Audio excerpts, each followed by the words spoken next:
¿Quién vive? Y a su nombre. Y a su nombre. ¿Cuántos quieren ser alimentados en esta noche? Dígale a su hermano, no te podés ir de este lugar sin recibir el alimento de Dios. A eso vinimos, ¿no? ¿Cuántos vinieron a ser alimentados? Dale un aplauso al Señor bien fuerte si usted ha venido a ser alimentado.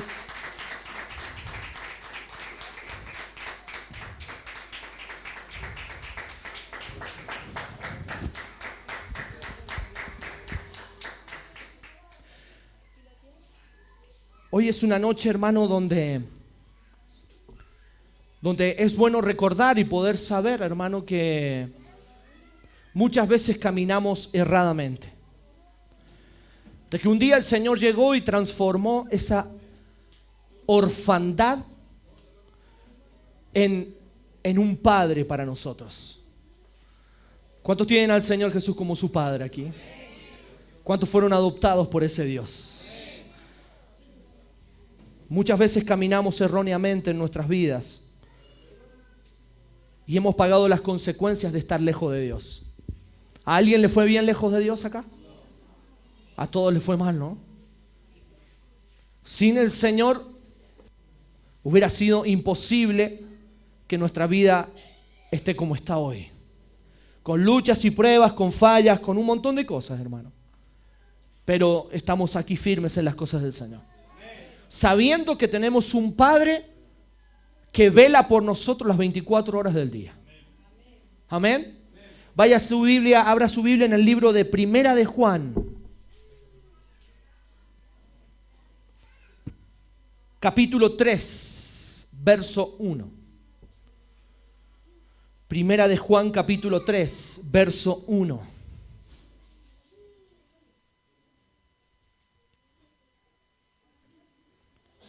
Sí, Señor. Primera de Juan, capítulo 3, verso 1.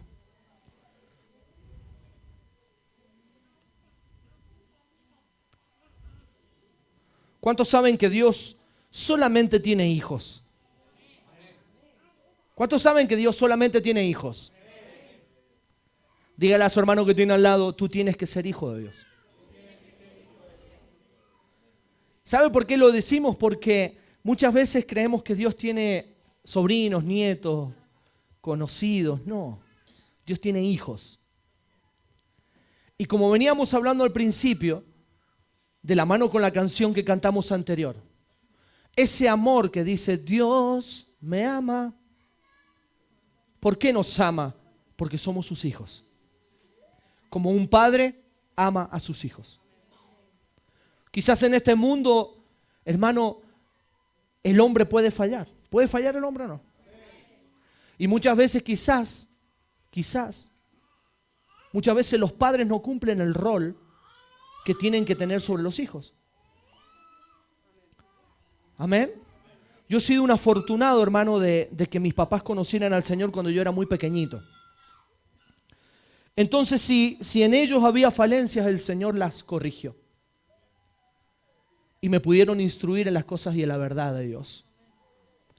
Pero, por ejemplo, siempre mi papá contaba que su padre no era un padre ejemplar.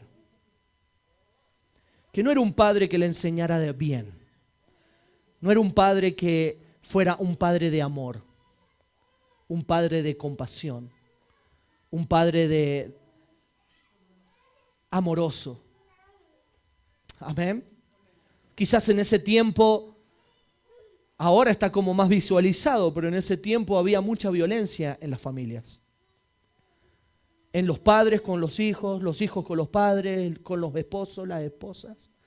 Ahora está todo muy visualizado. En ese tiempo no estaba tan visualizado. Pasaba igual que ahora, pero no estaba tan visualizado.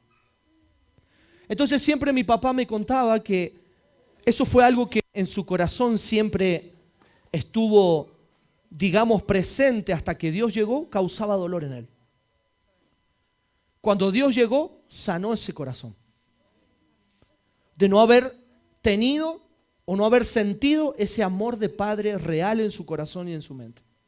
Y en su vida experimentarlo. Cuando mi papá vino a experimentar un verdadero amor de padre fue cuando Dios llegó a su vida. Cuando Dios los rescató de donde estaba. Cuando Dios los sanó de la enfermedad que los sanó. Cuando Dios levantó a mi madre de entre los muertos. Ahí empezamos a comprobar el amor de un verdadero padre en nuestras vidas.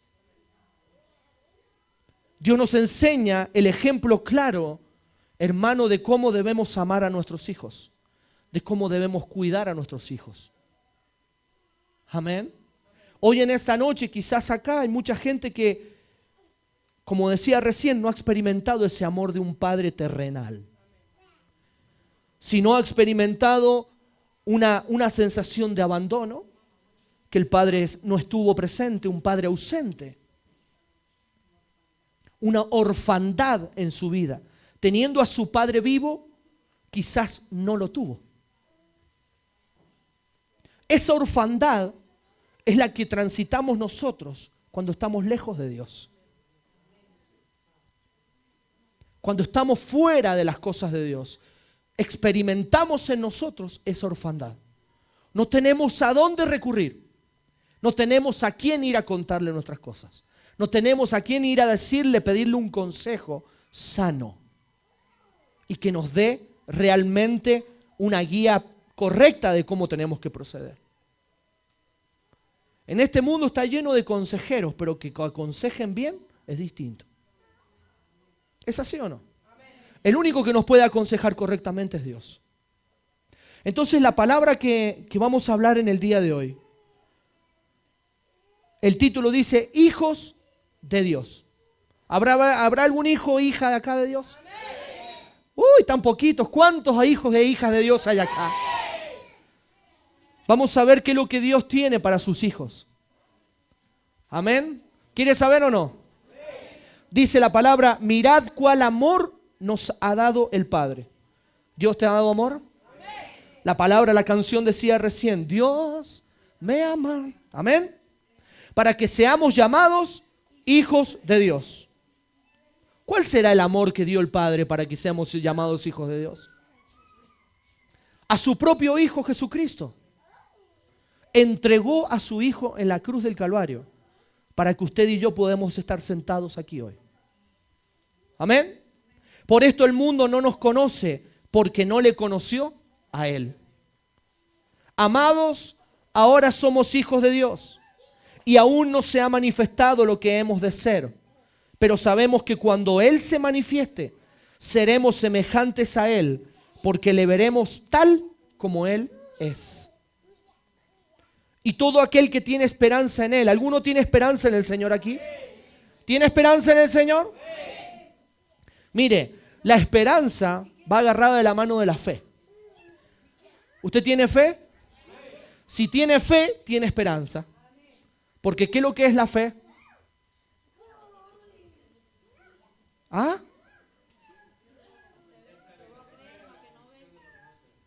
Amén. Es tener esperanza de lo que aún no ha sucedido. Creer en lo que aún no ha sucedido. Esperanza viene de la mano de la fe. Si usted no tiene fe, no tiene esperanza. O no puede decir, yo tengo esperanza, pero no tengo fe. No, va de la mano. Amén. Entonces dice, y todo aquel que tiene esperanza acá, ¿cuántos? En Él se purifica a sí mismo, así como Él es puro. Todo aquel que comete pecado infringe también la ley, pues el pecado es infracción de la ley. Y sabéis que Él apareció para quitar nuestros pecados, y no hay pecado en Él. Cuando el Señor llegó a nuestras vidas, traíamos multitud de pecados en nosotros. Incluso pecados que no habíamos cometido venían cargados de nosotros también. Cristo llegó y cortó esa maldición generacional en nuestras vidas. El diablo nos tenía atormentado, hermano, maldiciones generacionales de enfermedad, de depresión, de muerte, de enfermedad y de un montón de cosas en nuestras vidas. ¿O no? ¿Es así o no? Y el Señor las cortó en el nombre de Jesús. Y sabéis que Él apareció para quitar nuestros pecados. ¿Qué es lo que quitó? Y no hay pecado en Él. Todo aquel que permanece en Él, ¿cómo dice? no peca. Todo aquel que peca no le ha visto ni le ha conocido. Hijitos, nadie os engañe. El que hace justicia es justo como Él es justo. El que practica el pecado es del diablo. ¿Cómo dice? ¿Quién es el que peca? El Satanás, hermano. ¿De quién es el pecado? De Satanás. ¿Cuál fue el mayor pecado de Satanás? Envanecerse, creerse Dios, creerse más que Dios. Muchas veces el diablo está usando esa estrategia en este tiempo, haciendo creer a la iglesia de Jesucristo que no necesitan de Dios, que no necesitamos ir a la iglesia. No hace falta ir a la iglesia. El diablo te hace creer que no te hace falta Dios. Y así te va envolviendo y sumergiendo en ese engaño de Satanás y terminás en el mundo, haciendo lo que a él le gusta hacer, que es el pecado. Amén. ¿Cuántos son del Señor acá? Dice la palabra, el que practica el pecado es del diablo. Porque el diablo peca ¿de dónde? Desde el principio. Para esto apareció el Hijo de Dios. ¿Cómo dice?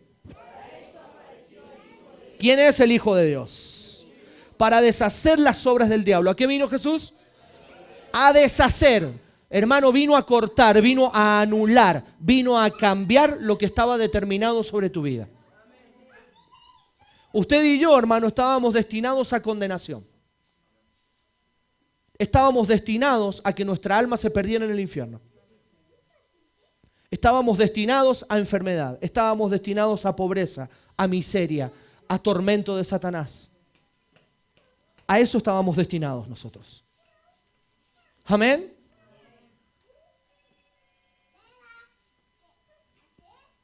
Pero el Señor vino ¿a qué? A deshacer las obras del diablo. Yo siempre cuento y digo, y lo he dicho muchas veces, que si el Señor no hubiera llegado a nosotros, yo no sé de dónde estaría, mi mamá quizás ya no estaría en este mundo, mi papá, vaya a saber qué hubiera sido de él si mi mamá se hubiera ido. El Señor llegó justo en el momento que tenía que llegar a nuestras vidas, como lo hizo contigo. ¿O no es así? ¿El Señor llegó justo o no? Quizás, hermano, si el Señor no llegaba ese día que llegó a tu vida, quizás hoy no estarías en este mundo. Quizás tu alma se hubiera perdido en el infierno. ¿Cuántos años caminaste sin Dios? ¿Cuántos años el pueblo de Israel desobedeció a Dios y caminó en el desierto? 40 años por desobediencia. Este es el tiempo, hermano, en el cual el Señor te está llamando a rendirte a los pies de Cristo. A no caminar más ese desierto, a estar en tierra de reposo, en tierra de bendición, en tierra de sanidad, en tierra de bendición sobreabundante en nuestras vidas.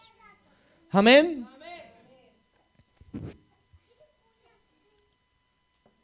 Todo aquel que es nacido de Dios. ¿Habrá algún nacido de Dios acá?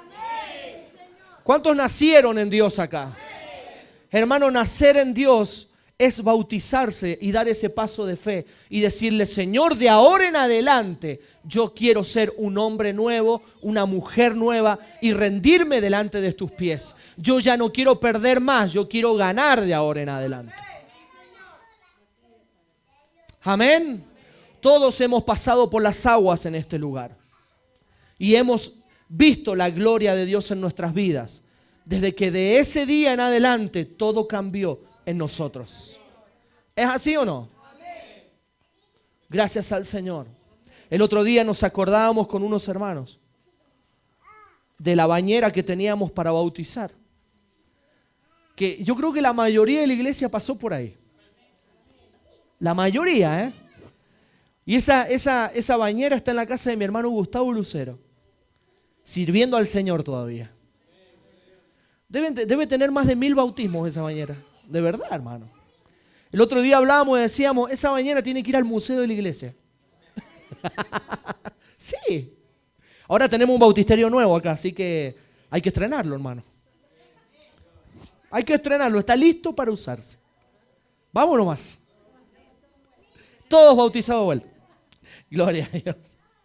Entonces dice la palabra, todo aquel que es nacido de Dios. ¿Habrá algún nacido entonces aquí? ¿Todos nacieron? No practique el pecado porque la simiente de Dios permanece ¿en quién? En él. Y no puede pecar porque es nacido de Dios. En esto se manifiestan los hijos de Dios. ¿Cómo dice? Y los hijos del diablo. Todo aquel que no hace justicia y que no ama a su hermano no es nacido de Dios. ¿Cuántos aman a sus hermanos aquí? ¿Cuántos lo aman a su hermano? Porque este es el mensaje que habéis oído desde el principio, que nos amemos unos a otros. No como Caín, que era del maligno y mató a su hermano. ¿Y por qué causa le mató? Porque sus obras eran malas y las de su hermano justas. Hermanos míos, no os extrañéis si el mundo os aborrece. ¿Está sucediendo eso? ¿A quién no le está pasando eso? A todos nos está pasando. Amén. Que no entienden por qué pensás como la manera que pensás. ¿Por qué vas a la iglesia el domingo cuando puedes hacer otra cosa? ¿Por qué invertís tiempo en Dios en la semana? ¿Por qué te la pasás tanto en la iglesia? Amén. El mundo no lo puede comprender. Un día nosotros tampoco estábamos comprendiendo por qué tantos locos iban a la iglesia. Y ahora estamos en el loquero, hermano. Y ahora estamos sentados en el loquero. Bendita la locura que tenemos en nosotros, que adoramos al Rey vivo, al Rey que nos salvó, al Rey que nos levantó, que nos sacó de vicio, de enfermedad, de muerte. Apláudale al Señor bien fuerte. Bendita locura, Señor. Tú nos rescataste de la misma muerte, Padre, y nos levantaste con poder, Señor. Santo Espíritu de Dios. Nosotros sabemos, dice el 13, hermanos míos, no os extrañéis si el mundo os aborrece. Nosotros sabemos que hemos pasado de muerte. ¿Cómo estábamos antes? Estábamos muertos. Nuestro espíritu, por más que nosotros anduviéramos caminando por la calle, hermano, estábamos muertos espiritualmente. Hasta que Cristo llegó y sopló vida sobre nuestras vidas. Amén. Si nosotros nos íbamos de este mundo en ese momento, nos íbamos a una condenación eterna. ¿Por qué? Porque nuestro espíritu estaba muerto. Amén. Sin embargo, ahora tenemos vida. ¿Cuántos tienen vida acá? En que amamos a los hermanos. El que no ama a su hermano permanece en muerte. ¿A cuánto le cuesta amar acá? Muchas veces nos cuesta demostrar el amor hacia los demás. Amén. A veces decimos, sí, yo te amo, hermano, pero es de los labios. No es del corazón, desde nuestro corazón. Muchas veces podemos abrazar y decirme, te amo, hermano, pero es de labios. No realmente nuestro corazón siente el amor por nuestro hermano. Amén. Fíjese si el Señor no hubiera tenido un amor así fingido, ¿qué sería de nuestras vidas hoy? Un amor verdadero, hermano, como la otra vez leíamos en la palabra, da hasta su propia vida por las personas, como lo hizo Jesús. ¿Y qué significa dar la vida? ¿Que te vayas y te crucifiques en una cruz? No, porque el sacrificio ya se hizo una vez y para siempre. Y ya nadie más lo tiene que hacer, porque ya lo hizo un hombre y cambió la historia de este mundo. Dar la vida, hermano, es ir, no importa dónde sea, a buscar a esa persona que está necesitada. Sabiendo que en el lugar en donde está siendo atormentada por Satanás, como un día lo estuvimos nosotros. Y que no era para nada lindo y agradable estar ahí, ¿o sí? Ahí tenemos que ir. Eso es el amor de Dios. Eso es el amor de Dios. Es ir a buscar a aquellos que están necesitados. Es ir a buscar a nuestros hermanos sabiendo que están perdidos. A irlos a buscar. Amén. Todo aquel que aborrece a su hermano es homicida. Y sabéis que ningún homicida tiene vida eterna permanente en él. En esto hemos conocido el amor, en que Él puso su vida. ¿Cómo conocemos el amor de Dios? Porque dio su vida por nosotros en la cruz del Calvario. Su Hijo Jesucristo lo hizo por nosotros. Eso es amor genuino, hermano. No le importó cuánto tiempo nosotros rechazamos la palabra de Dios. Cuánto tiempo nos burlamos de las cosas de Dios. ¿Cuántos tiempos pensábamos a todos los que iban a la iglesia? Mirá, estos locos van a la iglesia, pero están perdiendo tiempo. Y ahora estamos acá. A Jesús no le importó eso. Incluso Jesús ha muerto por todos aquellos que aborrecen la palabra de Dios. Y aquellos que hablan mal de las cosas de Dios y que hacen todo lo contrario a lo que dice la palabra de Dios. Dios lo hizo igual, por amor no lo hizo en la cruz del Calvario. Amén. En esto hemos conocido en que Él puso su vida por nosotros. También nosotros debemos poner nuestras vidas por los hermanos. Pero el que tiene bienes de este mundo y ve a su hermano tener necesidad y cierra contra él su corazón, ¿cómo mora el amor de Dios en él? Hijitos míos, no amemos de palabra ni de lengua, sino de hecho y en verdad. Y en esto conocemos que somos de la verdad y aseguraremos nuestros corazones delante de Él. Pues si nuestro corazón nos reprende, mayor que nuestro corazón es Dios. Y Él sabe todas las cosas. Amados, si nuestro corazón no nos reprende, confianza tenemos ¿en quién? Y cualquier cosa que pidiéremos, la recibiremos de Él. Porque guardamos sus mandamientos y hacemos las cosas que son agradables delante de Él. Y este es su mandamiento, que creamos en en el nombre de su Hijo Jesucristo y nos amemos unos a otros como nos lo ha mandado. Y el que guarda sus mandamientos permanece en Dios y Dios en él. Y en esto sabemos que Él permanece en nosotros por el Espíritu que nos ha dado. ¿Cuántos tienen el Espíritu Santo acá? Si usted tiene el Espíritu Santo, debe amar, debe demostrar el amor de Dios que hay en su vida para con aquellos que no necesitan. Amén.